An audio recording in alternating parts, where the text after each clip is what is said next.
Dia ni pembuat sawah padi terhormat. Saliran langsung tak dijaga. Ni. Sepatutnya saliran ni depa cuci ni dak. Biar janji ayak boleh lalu bah. Ayak boleh lalu okey on. Inilah pesawah padi terhormat. Noh. Nampak? Bila tak boleh buat sawah padi ni, komplain dekat tuan tanah. Kata kita kembus jalan ni. No, kita kembus tanah kita. Punya pasal tu pun kita buh pait. Kalau kita tak buh pait, ayak ni melimpah terus. Pakai tak boleh buat lah sawah-sawah padi atas tu. Tengok ni satu lagi bab. Ni. Ni. Ni satu gibab. Jalan ni jalan orang lalu lalang. No. Disebabkan parit yang tidak dicuci, ayak-ayak ni melimpah. Bukan sabit parit apa ni ditutup. Dulu guna mata cangkui ya parit ni. Bukannya besar apa macam kolam. Jadi saya kambus balik, saya bubuh longkang hak saiz 3 kaki. Okey lah tu. Daripada tak buh terus.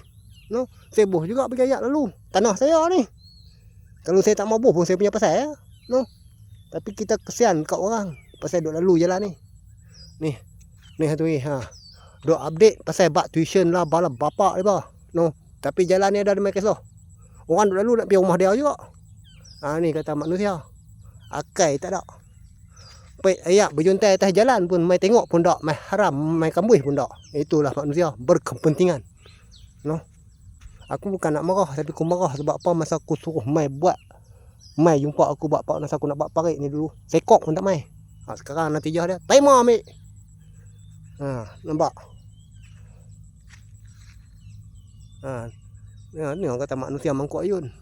Tak boleh fikir lah. Buat sawah padi, parit pun tak kisah. Tahu masuk hasil ya. No.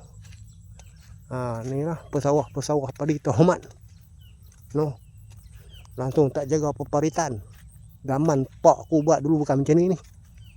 Sawah padi ni bukan macam ni, dia tak pernah biak jadi macam ni. Ini pesawah padi kira nak kot hasil saya. No, parit tak tahu nak jaga. Mangkuk hayun punya pesawah padi.